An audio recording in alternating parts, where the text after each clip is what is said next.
ماں باپ کی دعائیں تسبیح کے دانوں کی طرح ہوتی ہیں جو اپنے بچوں کے حق میں ہر وقت ہر پل تسبیح کے دانوں کی طرح چلتی رہتی ہیں۔ اللہ پاک یہ دعا مانگنے والے ہاتھ ہمیشہ سلامت رکھے، آمین۔ لبوں پہ اس کے بد دعا نہیں ہوتی، بس ایک ماں ہے جو خفا نہیں ہوتی۔ ماں باپ سیڑھی نہیں ہوتے کہ جن پر چڑھ کر ہم بلند ہو جائیں اور پھر انہیں فراموش کر دیں۔ ماں باپ بچوں کی ڈھال ہوتے ہیں، ایک ایسا درخت جو بوڑھا ہو کر پھل نہ بھی دے لیکن سایہ ضرور دیتا ہے۔ کاش یہ بات اولاد کو وقت پر سمجھ آ جائے۔ ماں میری زندگی، میری خوشی، میری چاہت ہے میری۔ ماں میری محبت، میرا عشق، میری دیوانگی ہے میری ماں۔ میرے دکھوں میں ہوتی ہیں جس کی آنکھیں اشک بار، میری زندگی کا حاصل ہے میری ماں۔ میری خوشیوں کی، میری دکھ سکھ کی ساتھی، وہ پیاری سی ہستی ہے میری ماں۔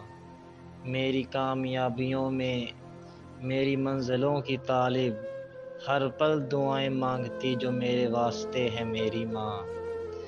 پیاری ماں، پیاری ماں، مجھ کو تیری دعا چاہیے، تیرے آنچل کی ٹھنڈی ہوا چاہیے۔ لوری گا گا کے مجھ کو سلاتی ہے تو، مسکرا کر سویرے جگاتی ہے تو۔ مجھ کو اس کے سوا اور کیا چاہیے پیاری ماں، مجھ کو تیری دعا چاہیے۔ تیری ممتا کے سائے میں پھولوں پھلوں، تھام کر تیری انگلی میں بڑھتا چلوں۔ آسرا بس تیرے پیار کا چاہیے پیاری ماں، مجھ کو تیری دعا چاہیے۔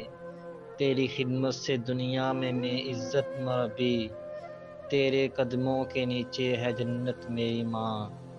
عمر بھر سر پر سایہ تیرا چاہیے، پیاری ماں مجھ کو تیری دعا چاہیے۔ ماں کے جو قریب ہوتے ہیں، دشمن بھی ان کے حبیب ہوتے ہیں۔ ماں جن کے پاس ہوتی ہے، وہ لوگ کہاں غریب ہوتے ہیں۔ ماں جن کی زندہ ہوتی ہے، وہ بہت خوش نصیب ہوتے ہیں۔ اللہ پاک سب کی ماں کو سلامت رکھے، آمین۔ ماں سے بڑھ کر کوئی نام کیا ہوگا، جس کے پیروں کے نیچے جنت ہے، اس نام کا ہم سے احترام کیا ہوگا، اس کے سر کا مقام کیا ہوگا۔ ہوتا ہے آنکھ سے اوجھل تو قرار کھو جاتا ہے، تیری غیر موجودگی میں دل بے قرار ہو جاتا ہے۔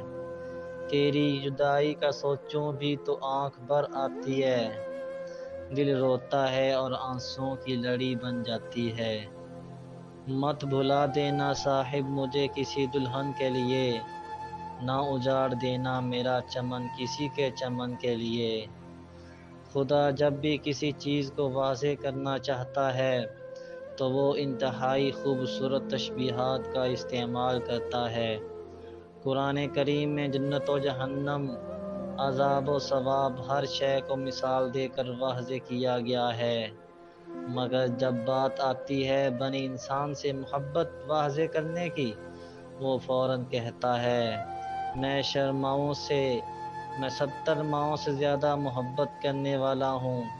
اللہ کسی اور کی مثال دیتا، شوہر کی محبت، بھائی کی محبت، بہن کی محبت، بیوی کی محبت، دوستوں قرابت داروں کی محبت سے اپنی محبت کا موازنہ کرتا، مگر نہیں، اس نے ماں کی مثال دی، کیونکہ دنیا میں سب سے زیادہ بے غرض، بے لوث اور قابل اعتبار محبت ماں کی ہے۔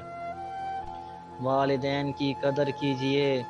ہم ماں باپ کو نوکر سمجھتے ہیں، جب یہ دنیا سے چلے جاتے ہیں پھر قدر ہوتی ہے۔ یہ بازاروں میں نہیں ملتے، ان کا کوئی مول نہیں، ان کا کوئی بدل نہیں ہے۔ سب سے بڑا گناہ کیا ہے؟ ہم سمجھتے ہیں سب سے بڑا گناہ زنا کرنا، شراب پینا ہے۔ سب سے بڑا گناہ یہ ہے کہ ماں باپ بلائیں اور میں کہہ دوں کہ میرے پاس ٹائم نہیں ہے۔ یہ سب سے بڑا گناہ، اور ہم نے یہ کتنی بار کہا ہوگا۔ ہم تو بس آرڈر چلاتے ہیں، ماں کو کہہ دیتے ہیں کہ صبح اتنے بجے مجھے ناشتہ چاہیے، میرے دوست آ رہے ہیں، یہ پکنا چاہیے۔ ماں ہے یا نوکر، اگر باپ آپ کو کچھ کہے تو آگے سے آپ کہہ دو ہو کہ تو نے بھی اپنے باپ کے ساتھ ایسا کیا ہوگا۔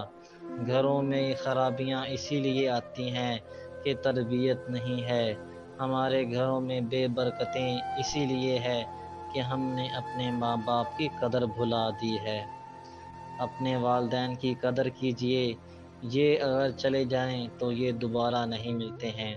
اللہ پاک سب کے والدین کو ہمیشہ سلامت رکھے، ان کے سر پر سایہ سلامت رکھے۔ آمین ثم آمین یا رب العالمین۔ السلام علیکم ورحمۃ اللہ وبرکاتہ۔